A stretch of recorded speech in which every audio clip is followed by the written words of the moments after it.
Sir ने ये बोला था अभी कि हिंदू जो है हम उनसे प्रॉब्लम नहीं है, तो फिर जब कोई भी बात आती है तो फिर हिंदुओं को टारगेट क्यों करते हैं? मेरा सवाल ये है कि जैसे इतनी सारी हिट फिल्में देने के बाद भी आमिर खान की फिल्में फ्लॉप जा रही हैं, वैसे ही राजनीति में राहुल गांधी जी भी फ्लॉप हो रहे हैं, उनके ही आदमी उन्हें छोड़कर जा रहे हैं, ऐसा क्यों? होने के नाते मैं ये तो समझ रही हूँ कि ये भाजपा बना बाकी पार्टीज नहीं है, ये मोदी बना बाकी पार्टीज है। क्यों है आप लोगों को मोदी का इतना खौफ कि आप सब लोग एकजुट होकर उनको हराना चाहते हैं? अच्छा, मैं यहाँ पे बैठी हूँ, इनको पूछा चेहरा कौन होगा आपका, ये मोदी की हमें शिकायत है कि मोदी जी सोते क्यों है, खाते क्यों, मतलब सिर्फ इनका एजेंडा ये है कि मोदी जी ये करते क्यों है। कांग्रेस के जो भी नेता हैं और जो भी कार्यकर्ता हैं वो सब राहुल गांधी को पीएम बनाना चाहते हैं, पर क्या राहुल गांधी खुद पीएम बनना चाहते हैं? मेरे को बस इतना बोलना है कि मोदी ने जो भी किया राहुल क्या उखाड़ लेता। किसकी हिम्मत है? नहीं कहूंगा, नहीं कहूंगा। तेवर देख लो, निकालो देश से बाहर। अगर भाजपा के अंदर ताकत है तो निकाले मुझे देश से बाहर। मैं मौलाना कह रहा हूं, मैं नहीं कहूंगा देश से निकाल के बताऊं। अरे सुनो, अरे आराम से मैं घमंड से बात नहीं कर रहा। सुनो, अगर आप बंदे तुमने कैसे कह दी।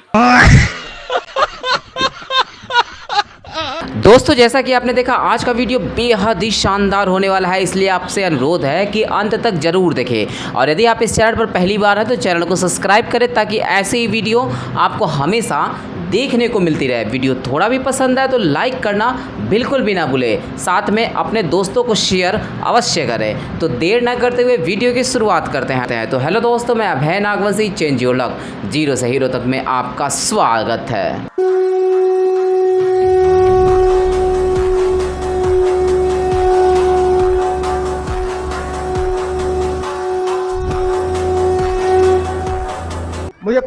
मुझे प्रधानमंत्री बना दो तो सूरज उस साइड से उठता है, उसको इस साइड से उठा सर ने एक चीज बोली थी अभी, बात रखिए। हाँ जी, सर ने ये बोला था अभी कि हिंदू जो है हम उनसे प्रॉब्लम नहीं है, तो फिर जब कोई भी बात आती है तो फिर हिंदुओं को टारगेट क्यों करते हैं? आपको लग रहा प्रॉब्लम नहीं है, ठीक है।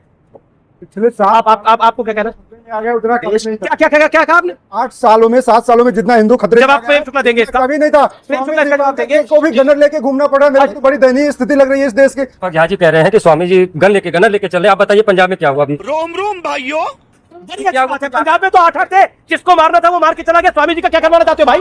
मैं वही कह रहा हूँ, मेरा स्वामी जी को गनर लेके घूमने पड़ रहे हैं क्योंकि जिन लोगों से स्वामी जी को खतरा है वो पहले सरकार के साथ ही थे। कोई जरूरत ही नहीं थी उनको ये सब करने की। आज वो डरे हुए हैं। आज स्वामी जी धर्म के बारे में खुलकर बोलते हैं तो उनको डर लगता है। आज स्वामी जी अगर धर्म की बात करते हैं कि इनको दर्द होता है। आज स्वामी जी को इसलिए डर है क्योंकि स्वामी जी अपनी बात को, धर्म की बात को खुलकर रख पा रहे हैं। सर, मेरा सवाल ये है कि जैसे इतनी सारी हिट फिल्में देने के बाद भी आमिर खान की फिल्में फ्लॉप जा रही हैं, वैसे ही राजनीति में राहुल गांधी जी भी फ्लॉप हो रहे हैं, उनके ही आदमी उन्हें छोड़कर जा रहे हैं, ऐसा क्यों? तो मतलब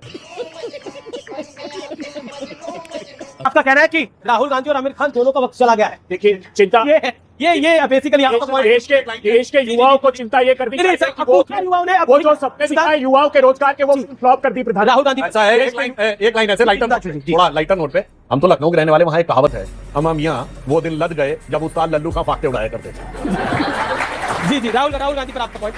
राहुल गांधी जी पे मेरा पॉइंट एक ही है कि वो बार बार कहते थे रफेल के मुद्दे पे चौकीदार चोर है, और सुप्रीम कोर्ट में जाकर उन्होंने कहा कि भैया हमें माफ कर दीजिए, हम अपनी गलती मानते हैं, चौकीदार तो प्योर है। जब वो खुद ही इस बात को स्वीकारते हैं कि चौकीदार प्योर है तो आप किस आधार पर उनका विरोध करते हैं? अभी आपने इतने सारे आंकड़े गिनाए, आपसे मैं पूछता हूँ, WTO के अंदर एग्रीमेंट किसने साइन किया?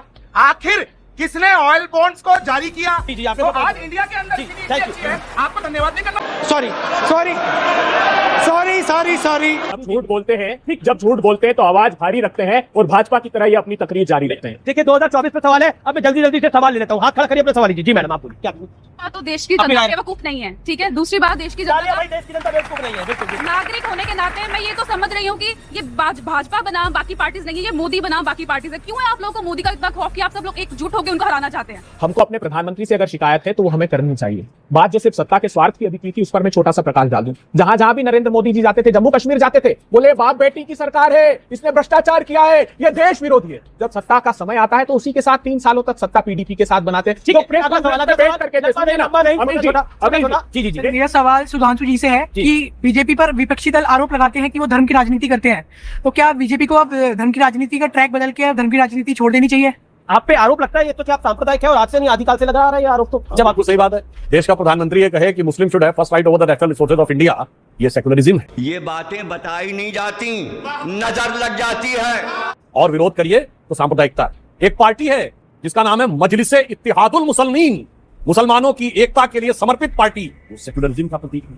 और यदि विरोध करे, अब मैं एक बात फिर कह देना चाहता हूं, ये बात मैं कई बार कह चुका हूं, 2014 से पहले भारत आंशिक मुस्लिम राष्ट्र था। चूंकि भारत के संविधान में शरिया के प्रावधानों को संवैधानिक मान्यता प्राप्त थी, और यदि शरिया का प्रावधान सर्वोच्च न्यायालय के खिलाफ आए, सर्वोच्च न्यायालय के निर्णय को कुचलकर शरिया को सर्वोच्च न्यायालय से ऊपर रखा गया। ये बड़ी अच्छी बात कही आप। एक्चुअली मेरा सवाल नहीं है, बट मैं इनसे एक बात कहना चाहती हूँ जो कांग्रेस के, मतलब जब से मैं, हाँ अभी तो जब से मैं यहाँ पे बैठी हूँ, इनको पूछा चेहरा कौन होगा आपका, ये मोदी की हमें शिकायत है कि मोदी जी सोते क्यों है, खाते क्यों, मतलब सिर्फ इनका एजेंडा है कि मोदी जी ये करते क्यों है, ये नहीं बता रहे कि चेहरा कौन है या ये क्या इनका क्या एजेंडा होगा, कौन इनके सामने आएगा मोदी जी के, वो कोई क्वेश्चन, ये मुद्दा बता ही नहीं रहे। मोदी के इर्द गिर्द उनकी निंदा चुगली निंदा में ही लगे रहते हैं, इसके अलावा कोई कहानी नहीं है। आगे एक और सवाल। जी आप एक सवाल कौन सुनिए। कांग्रेस के जो भी नेता हैं और जो उसके जो भी कार्यकर्ता हैं वो सब राहुल गांधी को पीएम बनाना चाहते हैं, पर क्या राहुल गांधी खुद पीएम बनना चाहते हैं? दोनों का ये अच्छा सवाल है। जिस दिन जो हमारा अध्यक्ष नहीं बनना चाहता वो पीएम बनना चाहता है क्या? एनालिस्ट भी ताली मार रहे हैं, यहाँ दिखता है। जिस दिन हमारी देखिए दीपक झाड़ी चुपचाप ताली मार रहे हैं। अमेश जी, पूरी मैं समझ रहा हूँ। अमेश जी, जिस दिन हमारी ये बिटिया राजनीतिक दलों की नीतियों का प्रश्न करने लगेगी ना, उस दिन इनके भविष्य का भी उद्भव हो जाएगा। और दूसरी बिटिया ने सही सवाल नहीं पूछ रहे। मेरी वो उसका मैं अपना दृष्टिकोण बता रहा हूँ, आगे जाकर इस बात।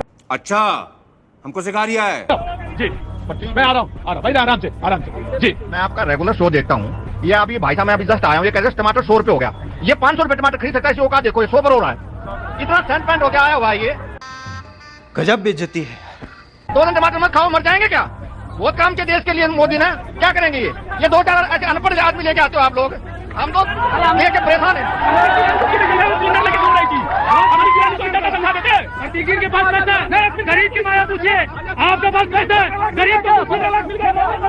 गाँव में पहले दोनों को बहुत बहुत शुभकामनाएं, और ये हमारे भविष्य है, सपना है, इनकी बातें जरूर सुननी चाहिए। चलिए दोनों लोग खड़े होना बात नहीं, बस सपना बनाएंगे। जी बोलो। मेरे को एक बात बोलनी है सिंपल, जैसे अगर कोई क्लास में प्रॉब्लम होती है तो हम टीचर पे जाते हैं या प्रिंसिपल पे जाते हैं? टीचर पे जाते हैं, फिर जब टीचर से सॉल्व नहीं होती तब हम प्रिंसिपल के पास जाते हैं, लेकिन अगर कोई क्लास में प्रॉब्लम है तो पहले हम टीचर के पास जाते हैं। तो ऐसे ही अगर दिल्ली में भी प्रॉब्लम होती है तो let's just concern that to our CM rather than going back to Modi and everything like that. Okay, तो तब तो पहले सीएम के पास जाना चाहिए, स्टेट गवर्नमेंट को के पास जाना चाहिए। ठीक है, तो आप मेरे को बस इतना बोलना है कि मोदी ने जो भी किया राहुल क्या उखाड़ लेता। सिखाया इस सरकार ने यही सिखाया। और बंसवाद की बात कर रहे थे ना, बंसवाद की बात कर रहे थे, एक मिनट, अरे ये सिखाया, ये बंसवाद को बनाया आपने। भारी मिस्टेक हो गया सर। बात का जवाब दे दें कि जो इन्होंने कहा है कि जो भारत, क्या कहा आपने कि जो वंदे मातरम के का गायक नहीं वो भारत में रहने के, यही कहा ना आपने। राज्यसभा एक सेकंड अमर रुको यार, फिलिस्तीन वाला गायक को नहीं रहने देंगे, वंदे मातरम वाला गायक ही यहाँ पे रहेगा, फिलिस्तीन वाला गायक नहीं रहेगा यहाँ पे। क्या बात है सर, क्या बात है सर, क्या बात, ये बात है। अब ये बताओ, आपने कहा, सुनो अमर रुको यार, अब सुनो, मैं किसी पॉलिटिकल पार्टी का सदस्य नहीं हूँ। अरे सुनो भाई, आपको लगता है ना मैं किसी पॉलिटिकल पार्टी का सदस्य नहीं हूँ? रुको यार, कोई भी वंदे मातरम का विरोध करूंगा। अभी सारी बात छोड़ दीजिए, मौलाना जी वंदे मातरम बोल सकते हैं क्या, पूछ लीजिए। नहीं, कंगन को आप वंदे मातरम बोलेंगे, आप वंदे मातरम बोलेंगे, आपने गद्दारी क्यों किया देश के साथ? आप वंदे मातरम बोल सकते हैं। भाजपा ने देश के साथ गद्दारी क्यों किया? जी पूछिए, आप वंदे मातरम बोलो, वंदे वंदे वंदे वंदे मातरम, वंदे मातरम, वंदे वंदे 7 करोड़ क्या हो गया? वंदे जय हिंद, वंदे जय हिंद, वंदे वंदे जय हिंद, वंदे जय हिंद, जय हिंद। नहीं कर रहे, वंदे मातरम नहीं गाएंगे। सच्चाई है। ये खुद वंदे मातरम गा नहीं सकते। आप लोगों का हो गया सबका निकल गया अंदर जितना भी गुमान था। वंदे मातरम का माना क्या है, उसकी डिक्शनरी में उसका माना क्या है वो बिना समझे ही डर रहे इतना बोलने से, अभी तो पूरा एक्सप्लेन किया मैंने। इतना माना समझे ही डर रहे आप इतना बोलने से। इसीलिए मैं कह रहा हूँ समझाया कि पहले इसको समझना चाहिए कि वंदे मातरम का मतलब है क्या।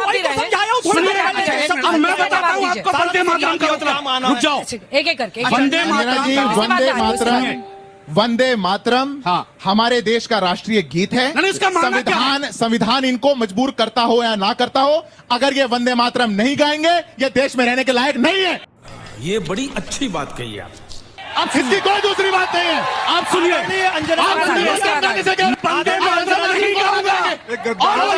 जी, निकालो मुझे, किसको करेंगे? किसकी हिम्मत है? नहीं गाऊंगा, नहीं गाऊंगा। तेवर देख लो, तेवर देख लो। निकालो देश से बाहर।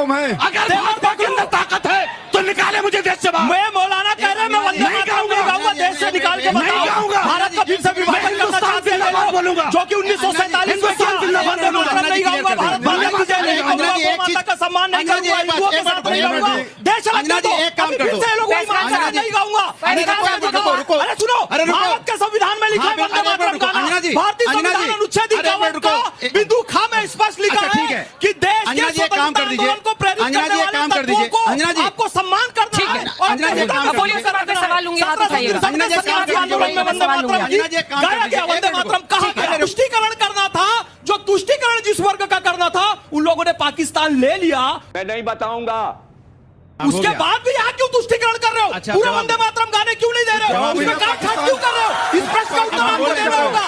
अंजना जी के प्रश्न से लेकर सारे युवाओं का प्रश्न, वंदे मातरम अब हम बोल रहे हैं। काट क्यों की? अच्छा ठीक, देखिए यही नहीं, अभी और सुनिए। अरे एक मिनट ना, बात हो जाए। पाकिस्तान कब जाएंगे? इनको अरे मेरी बात से बड़ा सुनो। अरे बात जल्दी से प्लीज, फिर चक्कर में केरल में कांग्रेस ने को हत्या की है। क्या बात कर रहे हो आप लोग? पाकिस्तान बगल वाले आपको पाकिस्तान भेज रहे हैं, ये तो पाकिस्तान भेज रहे हैं आपको।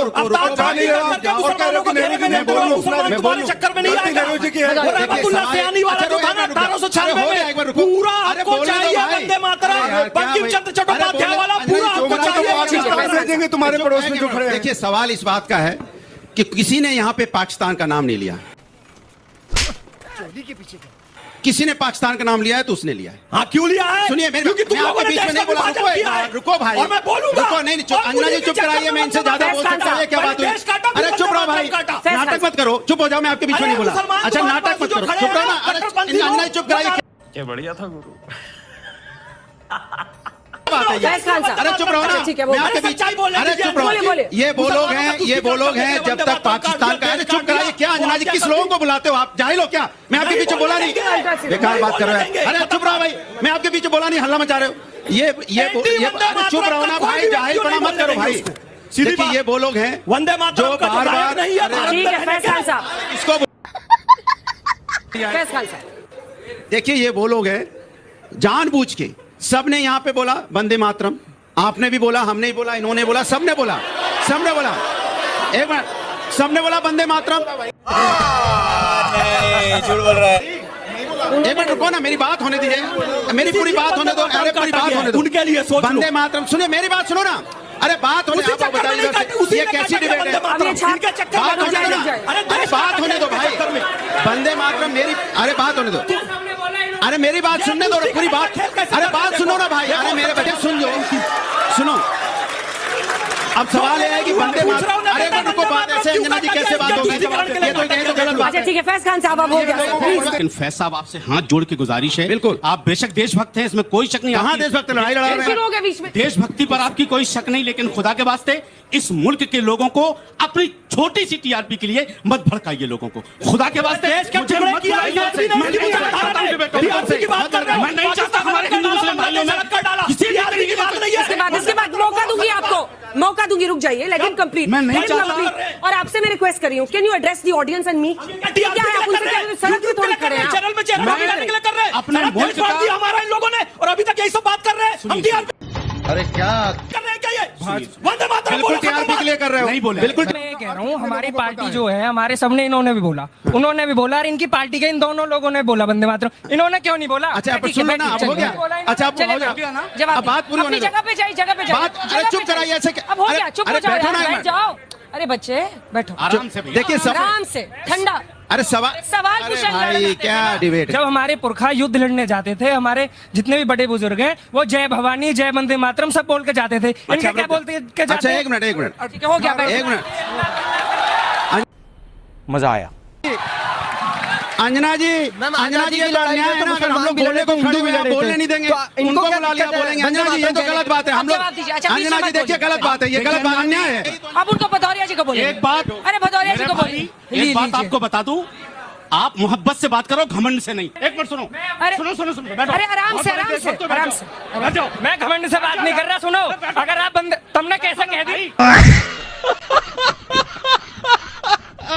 इन्होंने बोला, सुनो मैं जवाब देता हूं तुमको, बर्दाश्त नहीं करता किसी का। बैठ जाओ। ये ऐसे खड़े हुए, इन्होंने बोला नहीं बोलूंगा, जिसमें दम है मुझे निकाल के दिखाओ देश से बाहर। अगर ये वंदे मातरम ना बोलेंगे तो हमारा अधिकार है इन्हें देश से बाहर निकालने का। जी ठीक है।